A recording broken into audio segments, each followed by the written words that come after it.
Checking in with State Representative Tacky Chan of Quincy for another Tacky Talk update. Back on a Thursday, Tacky.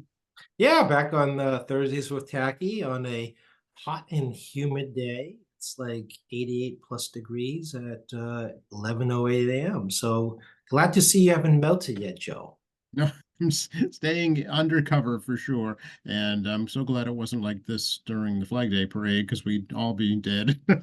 Oh yeah, it was a great Flag Day. I mean, one of the more fun events, in my personal opinion, during the year.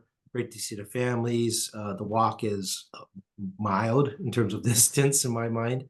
And you're right, the weather was perfect. A 7 o'clock step off is perfect time as the sun starts to set. Although walking into the sun was a little difficult. Seeing people, I know some folks were saying hi to me at not Beechwood, no, Central Middle School, but I couldn't see them because the way the sun was facing at that point.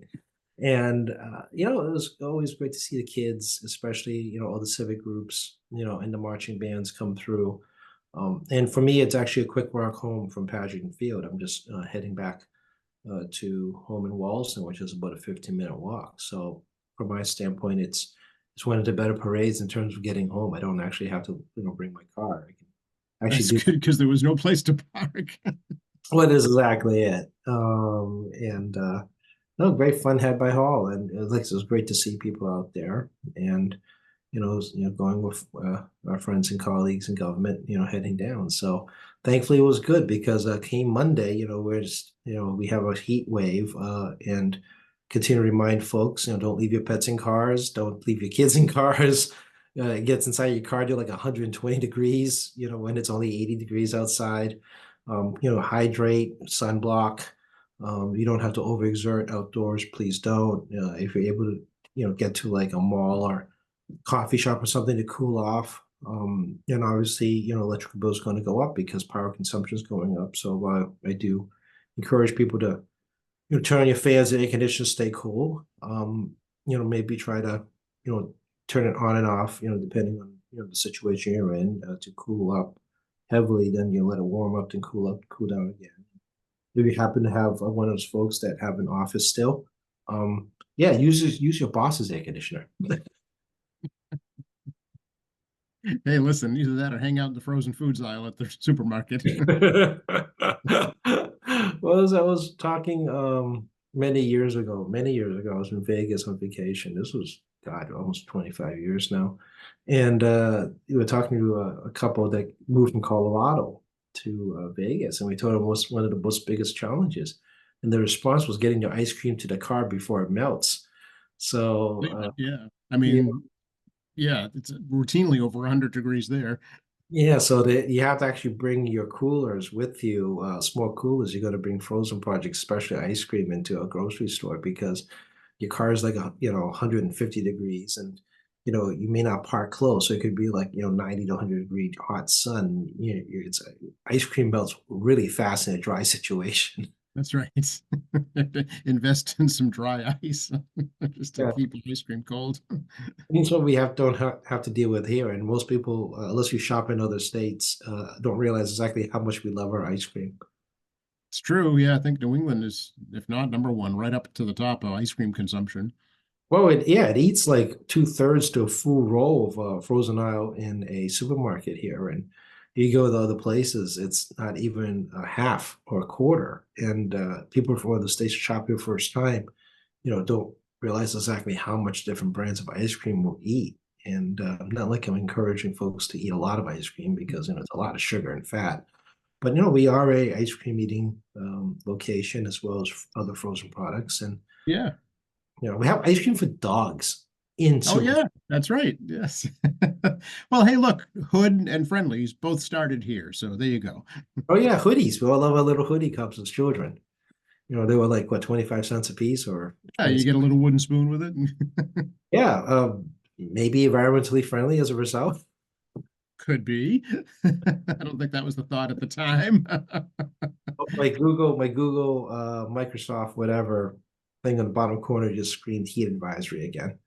The Oh, alert just came up. too So bad. Parts of Wollaston Beach, unfortunately, are shut down due to bacteria. The city beaches are all open, so that's good.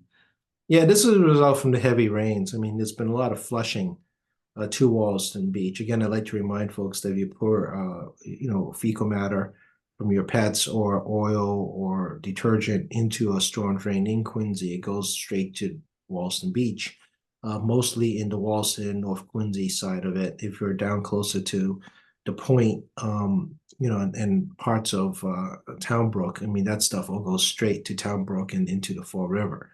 So, just to remind folks, don't pour stuff down the drains outside, period. Just let natural rainwater and normal biology, so to speak. And if you can, and you see like leaves, and trash, obviously please take out the trash and throw it into your bin. But you've got leaves and whatnot, and you don't want to put that in your own recycling either.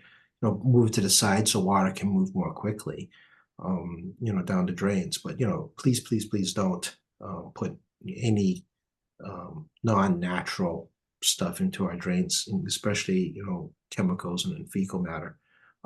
It does sit in the bay. The bay is shallow. This is a constant issue of Quincy Bay, and it doesn't flush quickly enough out during high tide. So we've had so much rain and so much algae buildup, and also just leaching, out of the soil, all the materials from our drains and other still waters, in the area, that it all goes straight into the bay, which drives out the bacteria counts. What you need to have is quite an extended period, not like too long, but maybe 10 days of dry weather to let the bay naturally keep flushing out of the toxins as opposed to keep introducing more when the rains are heavy.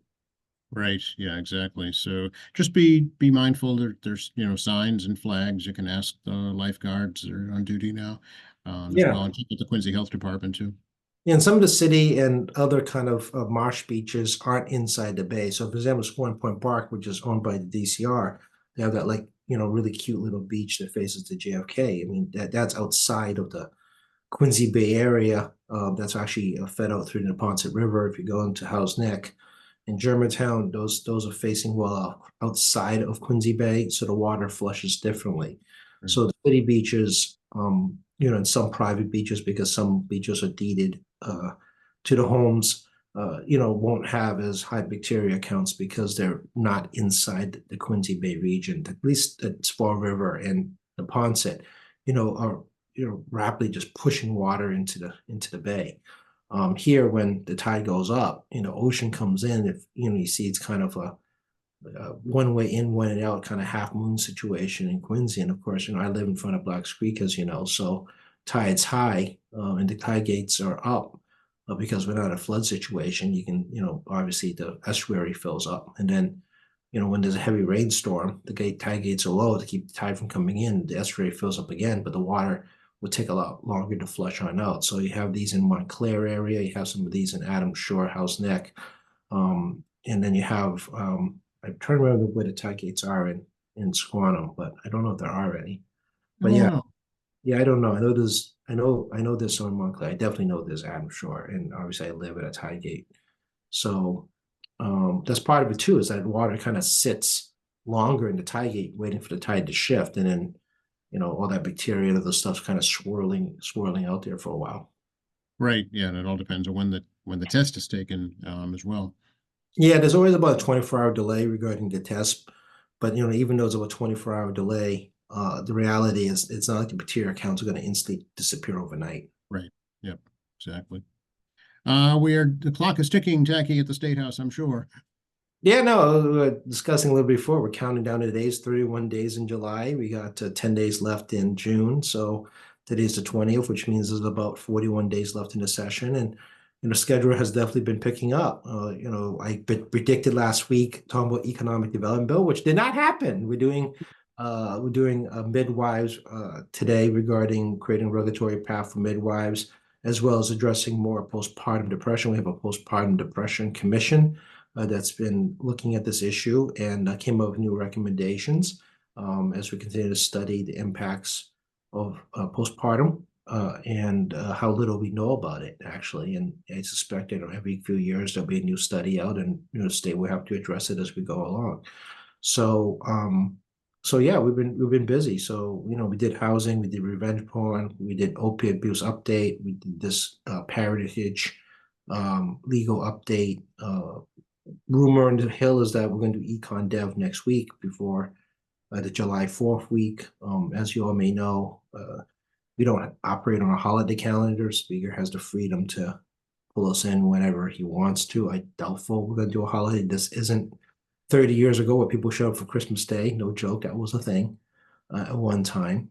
But I am anticipating perhaps at least one Saturday session. It may not happen, but I've already rearranged my schedule from July 15th on to have meetings in Beacon Hill, not off Beacon Hill, and to clear out my Saturdays just in case. Okay, something to keep mindful of, I'm sure, as the clock ticks down and the budget kicks in, what, July 31st or? Their fiscal year ends on June 30th, so July 1st is the starting of fiscal year. Okay. Yeah, I don't know how it's going.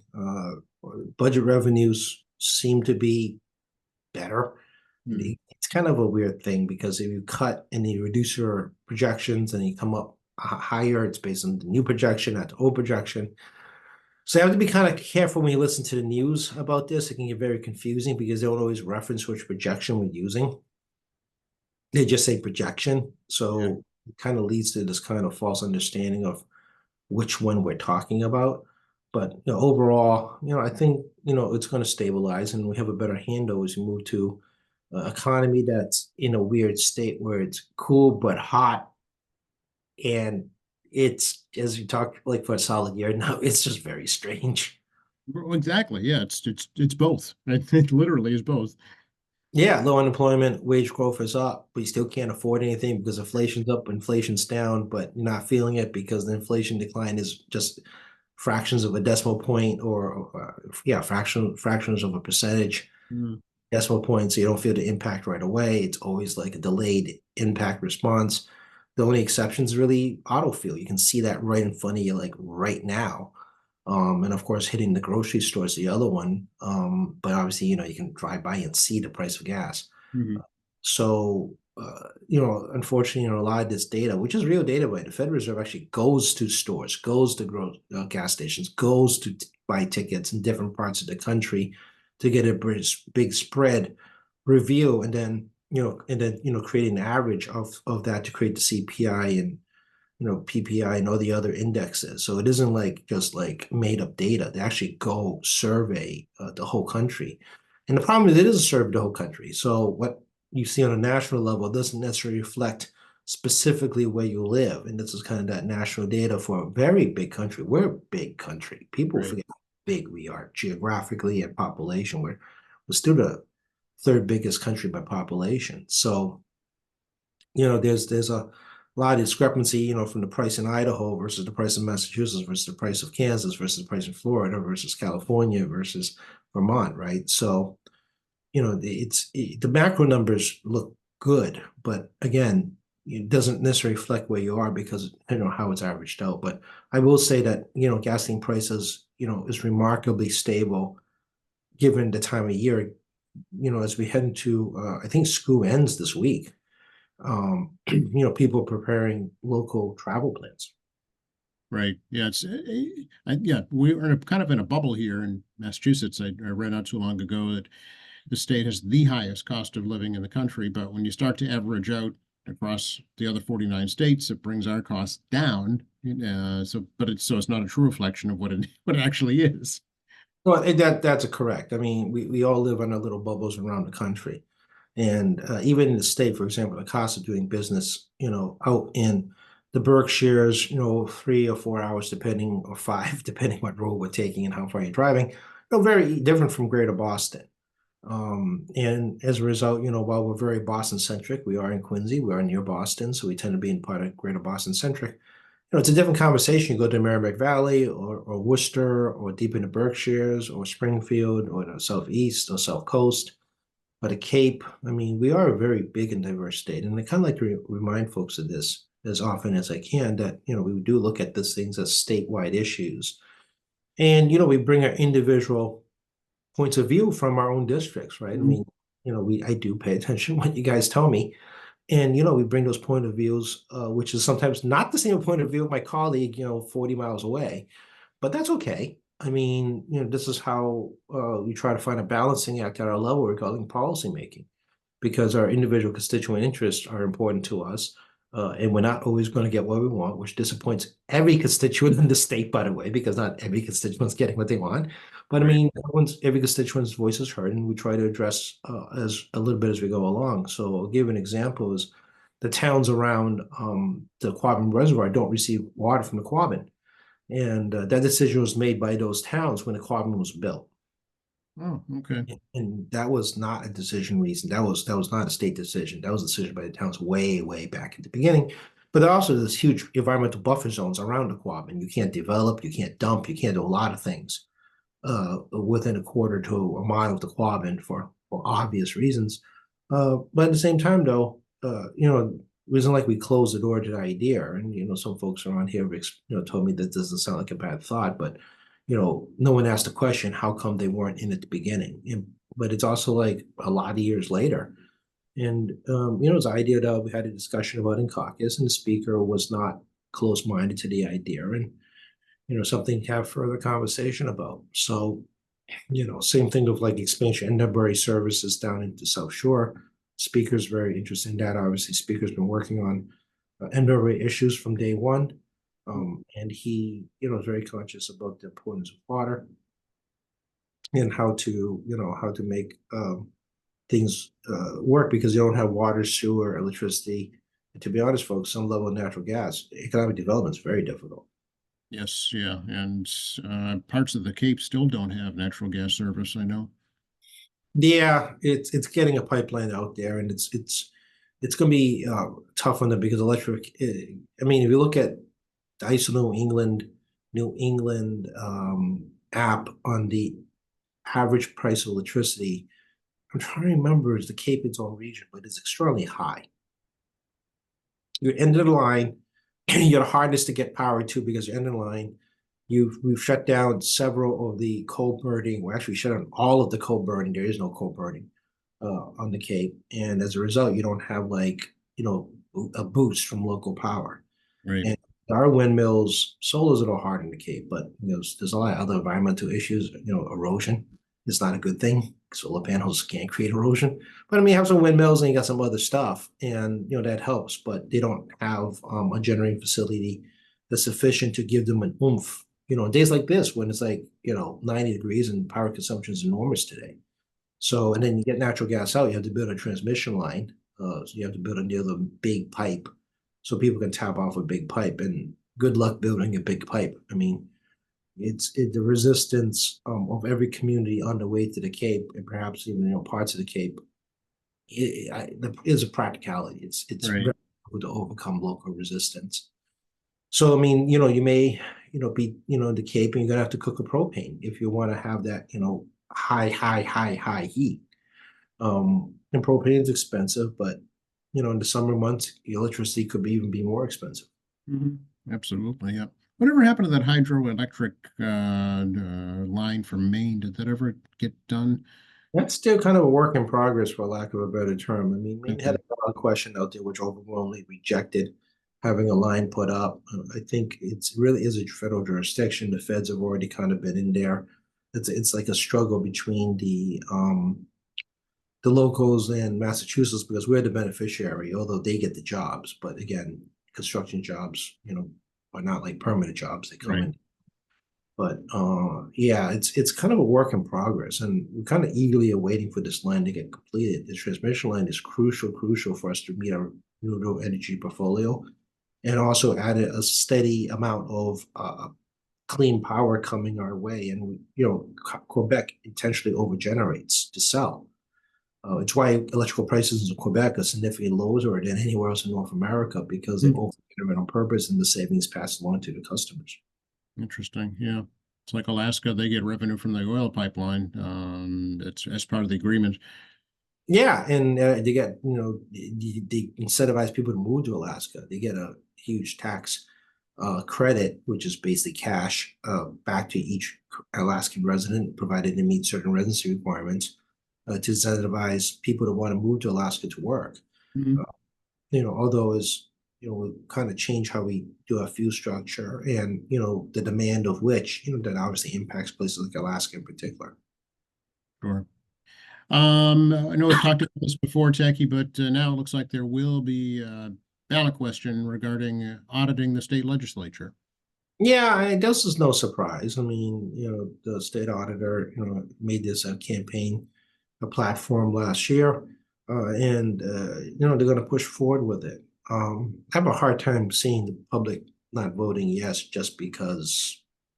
Why not vote yes, right?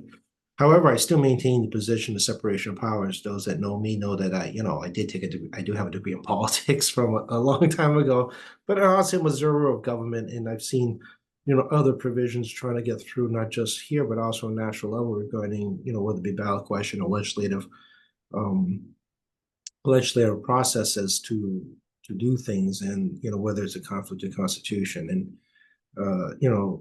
it's states kind of wonky because we're always taught the three branches of government, right? The legislature, the judiciary, and the executive branch. But obviously, we have more than one executive branch here, and executive, because we have Secretary of State, Attorney Generals, Auditor, Treasurer, all independently elected by the public. So they're actually part of the executive branch, and as a result, the governor's powers don't cross over in some ways with other groups. That being said, the legislature legislates to the executive branch, not the other way around.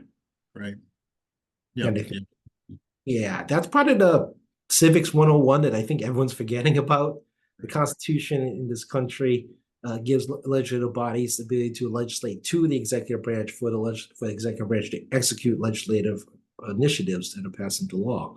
So while only the governor can sign bills into law or veto bills or pocket veto or allow it to stand, without signature, the reality is that, the law is the law, the legislation makes the law.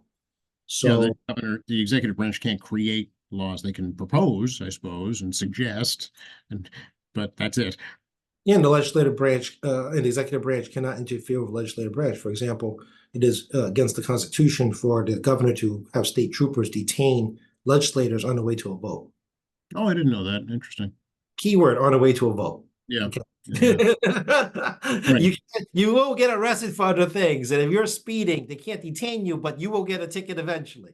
Oh, right. Yeah. Trust me, it's not like there's a free pass to speed. Just trust me. You will get ticketed as a legislator. However, they can't after you vote.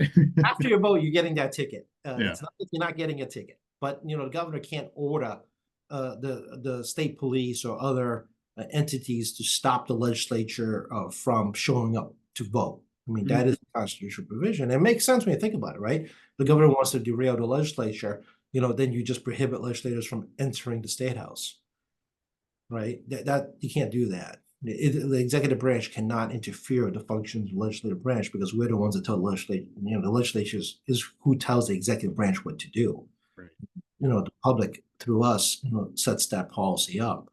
So this is going to be actually intriguing because, even if the auditor succeeds, and I expect the question will do so, it creates a mechanism by law, not by constitution, by law, to have the executive branch actually exert its will on the legislative branch, which is contrary to the founding fathers' vision. Interesting. You think it'll end up in the courts? Yeah, it will end up in court in some form. Because, obviously the legislature does its own internal financial audits. I mean, just like any business. But it could submit itself, it could voluntarily submit itself to other executive branch entities if they feel the need to do that. For example, let's say, we decide to do an investigation and we need the state police, we could ask them to come in. Okay. Unless one of us does something, that requires to get arrested, then then why would, we wouldn't do that, right? Or we can hire outside counsel. We've done outside counsel regarding HR and compensation packages. We had outside counsel do that. We've had outside counsel hired to look at, the state ethics laws, and, how our rules, may or may not conflict with the state ethics laws, to support and help Senate and House counsel. So it's not like we haven't hired outside private entities to give us a second look that isn't us looking at it. And also gives an alternative view than the executive branch's point of view, because the executive branch controls the state ethics commission. So, we could, and we have in the past, try to make sure our internal functionalities align with, executive ethics commission, but sometimes we want to go, hey, does our H department, how do you want to build our HR department? So we should have, an HR lawyers come in, we can hire separately from the executive branch and say, hey, is this, common practice, and how do we make it fit into our relatively very, very unique function? Because the legislature is very different from the executive branch or any private business, how it's set up, because, you have 200 people elected by the public, and I can't get fired for 2 years, so to speak, unless, the legislature ejects me by vote. Right. And the public can get rid of me every 2 years if they so desire, because, other people can challenge you to run for office. And you could discipline legislators. Have you seen famously by Ed Markey's, desk in the hallway advertisement when he ran for Congress way back in the 70s? Sure. But I mean, it's not like the speaker can remove me without cause, because there is precedent on cause regarding voting someone out of legislature, which we actually did do about a dozen years ago. Yeah, you can go back to the news archives, and it was kind of one of those things that I've never seen before, and I keep saying I've seen a lot, but every so often I'm like, wow, this is new to me. And yeah, so it's different, right? So back to the original question, I mean, there will be a lawsuit, I suspect. I do expect a ballot question to pass, but it become very interesting question of whether the executive branch can impose its will on the legislative branch, and can does that take away the legislative branch's ability to instruct a member of the executive branch by statute, via governor signing a bill into law, on what to do? Yeah. Stay tuned. Well, stay tuned. I mean, it's intriguing, but that's constitutional part of my brain, of how I think. And same thing down at the local level, right? I mean, city councils, board of selectmen, school committees, all different forms of legislative, executive branch, even though there's no judiciary branch, at municipal government, have separation of powers too. And can like one impose its will on another that's outside the scope of their bylaws. Well, yeah, we just saw that with the Lunar New Year issue here in Quincy. Correct. I've never seen two legislative independently elected governing bodies with specific powers in the same level of government, and never seen one branch impose its will on another, because they're the same level. The bylaws dictate their functionality. And they're elected, so voters who voted for school committee members to represent the school committee have essentially, you can make the argument that they've been disenfranchised for their representative in the school committee by another elected body that you do vote for, but you vote for them for their own function in the council. Right. So you can make multiple arguments on that front. And, as a legislative person, I've been in legislature for a very long time, not just elected, but also working there. I do believe in protecting the sanctity of independent elected bodies. I believe, in the Constitution, the state constitution, and separation of powers. And, and obviously a lot of case law, establishing, what they can do and not do. I mean, people don't realize that the state constitution actually has protections for municipalities. It is against the Constitution for a legislature to impose a law specifically for one community, on its own. It's in the Constitution. I don't remember when that went in there. When municipalities have certain types of rights, a community can submit themselves to the legislature through home rule petitions or special laws and acts that they ask us to do for them, which is what we call a home rule petition. It can be anything from, for example, allowing a law enforcement individual, a police officer, to work past the age of 65 for a few more years, or a fire chief, right? But that's actually very common when they're doing transitions, where they're trying to find a new chief, and they decided to give the chief, another 6 months to a year on the job, past retirement, mandatory retirement age for the exclusive purpose of transitioning to a new person, right? Right. Alcohol home petitions all the time, but also not all of them are always approved. Popular one is, as you heard, is transfer tax in Boston, but real estate transaction transfer taxes for municipalities is not uniquely just a Boston issue. That comes up from a lot of towns on the Cape. Sends us home rule petitions on that front. I don't, revenue looks at it. I don't look at that as a committee chair, but not all of them also approve. A lot of them are rejected. Hmm. So it's the state constitution is very intricate. If you open it up, there's a lot of articles. But there are provisions set up to give some separation protection of powers from the legislature against the municipalities. But of course, just like the federal constitution, we have a supremacy clause too that gives us ability to override municipalities. But we can't do it on one. We have to do it statewide. Gotcha. Okay. Very good. Yeah, they were crafty, those constitutional writers. John Adams, Sam Adams, and James Baldwin were very smart people. And even though there's been many amendments to the Constitution over the years, the fundamental core of Constitution at the state level, like the federal level, has not changed. I mean, the case law, obviously, from the Supreme Judicial Court in Massachusetts does interpret the Constitution, and they've done a lot of different interpretations over the course of a couple hundred years. But I mean, the core sections of the Constitution, remain intact. So again, here's my constitutional lesson to everybody today. There you go. And 12 minutes of state constitutional law. Did you go to the Juneteenth flag raising yesterday, Jackie?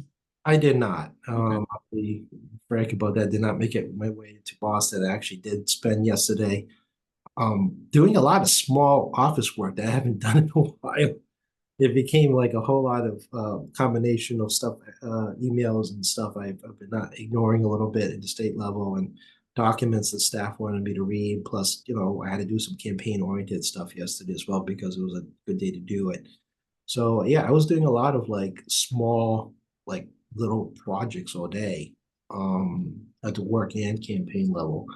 And then, I did some simple things like clean the bathroom. So I mean, there was a chance to do it, and I had time, and I did it. And so, got some quick housework, indoor housework out of the way as well. So, as you guys can tell, I try to squeeze, in between moments where I have time to do things like this. And everyone asks me, how come you just don't hire a cleaner? I'm like, it's kind of good mental health to do things like housework. I know it sounds weird to some folks listening, but when you have a very busy day and you got a break and just do some really, kind of normal, mundane things. And, why do I need to hire a cleaner to clean my toilets? I can clean a toilet. So, yeah, it's good. It's good. I always think it's good for me mentally to do things like that. Nothing wrong with honest manual labor, that's for sure. Oh yeah, yeah. And I don't know how I could have lived with a Swiffer. Oh my God, that stuff picks up dust like crazy. I mean, I remember, my mom had me going around with rags trying to dust things. So new technology from my parents made me do housework. That's a separate show. We'll delve into Tacky's childhood. So tell me about your childhood. Yeah, that's a different kind of problem. Yeah, exactly. Anything coming up in the district we should know about? I mean, it's we're heading into July 4th weekend. Pretty soon, obviously, there's Swan Parade, Adam Shore, Marymount, Germantown. There's events, there's family fun days coming up. I know in my world, it's Marymount and not Germantown, Marymount and Hell's Neck each have a separate family fun day. Porch Fest is coming up the 29th, all over the city. You're going to hear music in your neighborhood. If you like that stuff, there'll be a schedule online. Kudos to Walter Hubley, who has been keeping this thing going and done an incredible job expanding it. And I know there's a ton of organization, like a ton of organization in this. And it actually creates some interesting challenge for other events because people don't like to have events coincide on top of each other, particularly things like Porch Fest, because the goal is not to draw people or compete against other neighborhood events in Quincy. So I'm sure there's other stuff going on, but I think there's probably some calendar reshuffling going to July 4th weekend for some folks. Boston China Neighborhood Center is doing a youth program in Atlantic neighborhood. I want to stop by and say hi. I got actually the 75th installation officers at the Chinatown American Legion. Normally, I don't go to a lot of Chinatown stuff. I mean, obviously, I go to a lot of the Quincy-oriented things, but it is the 75th installation, so 75th anniversary is a big number. So, going to stop in and say hello. This past week, obviously, we had Flag Day. I was in Cohasset to present a citation to constituent, who was at the South Shore Art Festival. I've been in Cohasset forever. I got lost in town center, even though it's tiny, because I couldn't figure out how to park. So it was a whole lot of me running circles around. Cohasset trying to figure out where to park. New roads. Anytime I leave Quincy, folks, it's always like I don't know what I'm doing. It's foreign land. It is foreign land. And, I spoke at the Asian American, Asian Business Economic Council, which is part of the Boston Foundation, regarding releasing their report on the survey of Asian American business and the health of Asian American business in the state. And, did some studies and put together some other studies regarding the size and contribution to the economy and some of the stuff that, quite frankly, dispels myth about how businesses are run here and the challenges are presented. So, for example, getting access to capital is much, much harder for Asian Americans and other demographics. There's less support services for Asian American businesses than other demographics. It's only the first of many studies coming along. So we'll see how that goes. So it was a good conversation on Tuesday morning about that. And I also reminded folks, those in leadership positions in the Asian community, those including those us who are elected, needs to remind folks that we're relevant. And if you make money out this community, you should probably give something back.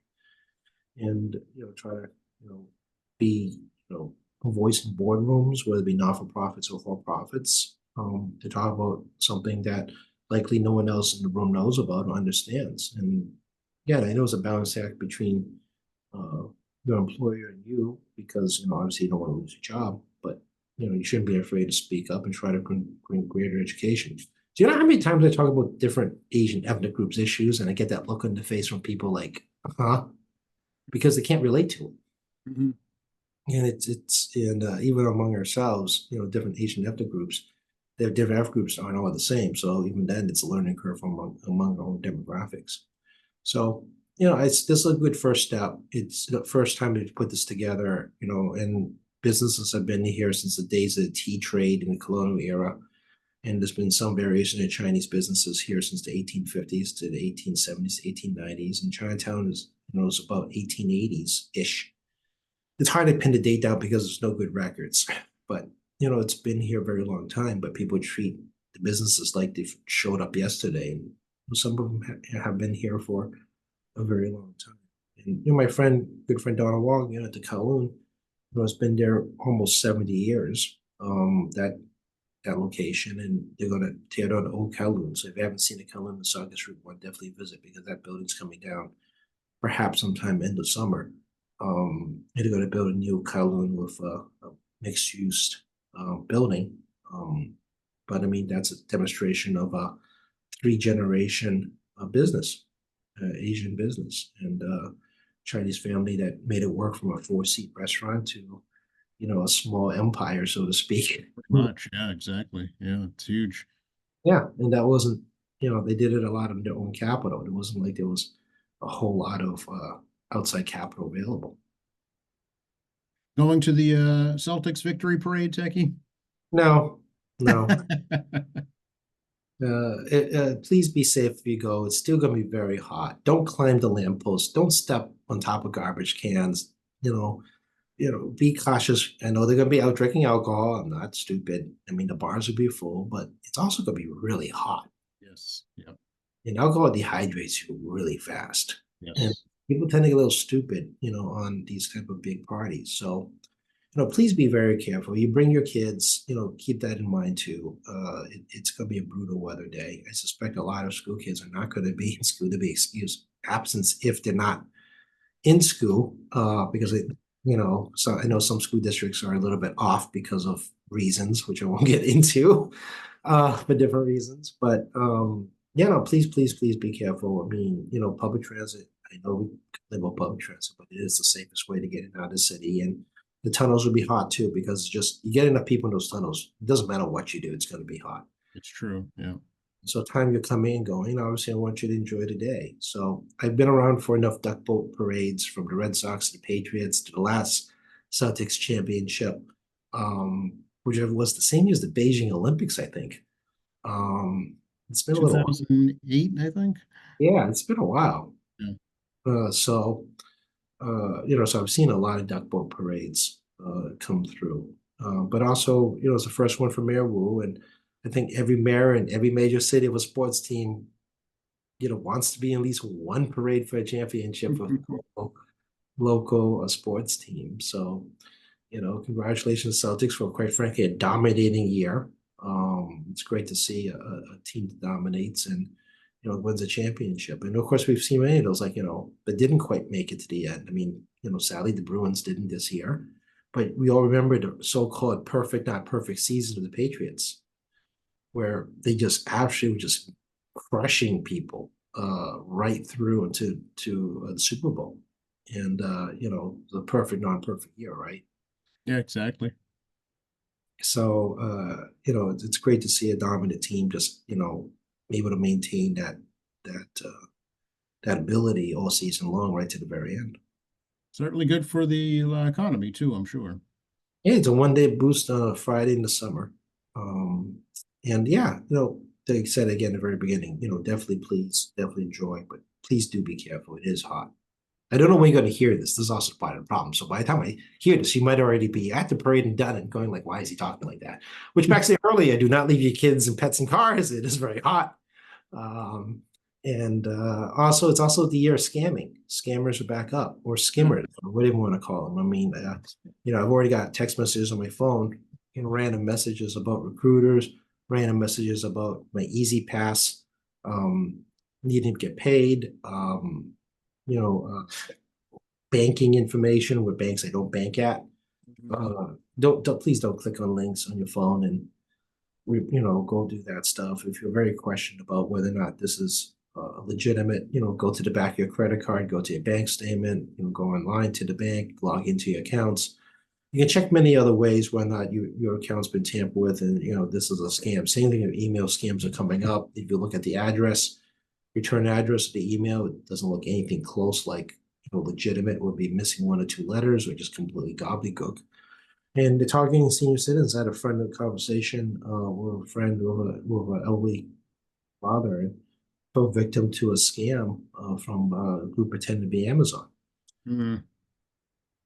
So, you feel very concerned. Obviously, you could do credit freezes, which prevents you from fraud on new credit cards and other loans that you didn't approve through scammers that steal your identity. Believe it or not, through this more than anything else. But you can go to your 3 credit reporting companies and do that. But more importantly, that doesn't stop people from stealing money from your account. Right. Well, credit freezes are great for preventing a new credit creation. It doesn't stop people from actively just stealing money because you transfer the money out of your account. So you buy gift cards. Like we talk about the gift card scam, about your loved one's been hit by a car or kidnapped or whatever, and you want gift cards. And you see it every checkout now to confirm that you're not under duress for buying these gift cards. The best we can do is notify you that maybe give it a second thought on checkout. But it is running hot and heavy now. I've gotten maybe 7 or 8 of them in the last 20 or so days Yeah. on my phone. But also, keep an eye out because Amber Alerts were up. Heat advisories up on your phone. They will not ask you for money. They're just telling you there's legit issues out there. And of course, we had the 911 outage yesterday. That's right. The 911 outage yesterday, which Yes, everybody's phones blew up and scared the bejeebers out of them. yeah, it was hard to understand what was going on. And right now, the official word is that there's a firewall problem. I'm sure there'll be more information coming once tech guys take a look at that. But reminds you that enhanced 911, which is actually part of your cell phone, because 60% of the population is pretty much cell phone driven and great every day grows. Is a important part of communication. So on the bad front, the 911 system went down. On the good front, you got notified it was down. Right. Yeah. When you get weather alerts like major thunderstorms, I mean, your phone goes bonkers. And the worst part is when it happens in movie theater. You're not the most popular person at that point. But the thing is, phones go off because you just silence your phone, but it does override the silent feature if it's an emergency situation. So Yes. it was fascinating where the phone just goes, because I was in the theater once when it happened, the thunderstorms coming through, and so everyone's phones was going off in like a second of each other, because there was a little bit of a delay depending on your cell service. Yes. Like, Set your pets crazy. Well, we should let folks know how to get a hold of you, Tacky. Sure, we are still in the office in room 42 at the State House. Feel free to swing by. I understand this is the time for Boy Scout, Girl Scout, school visits. I mean, obviously, we love to hear from you if you're coming up, and come by and say hello as part of your tour. But also, I mean, I always encourage everyone to come to the State House this summer. It's a beautiful building, and you get to walk in the history of John Adams and others. So room 42 at the State House is where I am. And 617-722-2370, 617-722-2370 is the phone. If it's a busy day, the lines do get clogged, and you end up in the automated system. So wait for me after Jared Paracelli's office. Chairman Paracelli is the first on the list. I am second on the phone list. So be patient. I share the suite with other folks. And of course, tacky.chan at mahouse.gov, tacky.chan at mahouse.gov. I am getting emails. I see your emails. There's going to be more emails. And we do address the constituent issues first. So I do see them all. And the staff and I would discuss, especially some of the more complicated constituent service calls. We need to put our heads together to figure out how we can be helpful. At Tacky Chan on X. State Representative Tacky Chan on Facebook. You can see my coming and goings. There should be some postings on Flag Day and other stuff up. So you can see some of the highlights. I did not take a picture of Joe, but I did see Joe at Flag Day. I should have took a picture of you, and that's the staff poster. Nobody needs to see me. It dawned me now that I should have just done the Zoom camera thing from the parade. Legislature.gov fees, the official website of the legislature. You don't have to call me. You can find a bill there. You can find the progress of a bill. You can sign up and get alerts. It's a great website for those who are doing legislative research, or just curious about what's going on. TackyChin.org is an alternative way to reach out to me through the contact form, but we do put up some important phone numbers of local agencies that you may seek assistance from. So we have that out there. And of course, QAT, we have Joe, Tuesdays with Tacky Tuesdays or Thursdays with Tacky, depending on where we are on the week. And we try to do this weekly the best we can. And Joe in the morning gives you a 10-minute update every day on stuff happening locally. Plenty of ways to get information. Plenty of ways to get information. And of course, if you have any specific questions or have something you want to talk about that we're talking about, definitely email over to Joe at QATV, and I'm sure he'll see if he can figure out how to do quiz Tacky in the middle of the interview, because of course we're unscripted. So stump the Tacky he'll do every so often. Ah, yes, that'd be fun. The surprise anonymous topic. I can see you doing that to me. So definitely, like I said, feedback. We love feedback. QATV is great programming, not just myself, but other guests that Joe has, as well as Mark Crosby and all the people that work at QATV. So if you hear this on a podcast or YouTube or watch it on cable, definitely give feedback to the folks at QATV about what you like to talk about, or who would you like to see, or whatnot. And that helps with better programming. Absolutely. Yeah, we're certainly open to that. And speaking of Flag Day, you can watch the parade again and again and again and again on the channel and on the website. It'll be up there all summer long. Oh, absolutely. So, all right. Yeah. So we'll talk to you maybe in 5 to 7-ish days. Sounds good, Techie. Yeah, one more week in June. It's a long month this year, so we'll talk to you next week. Okay, next.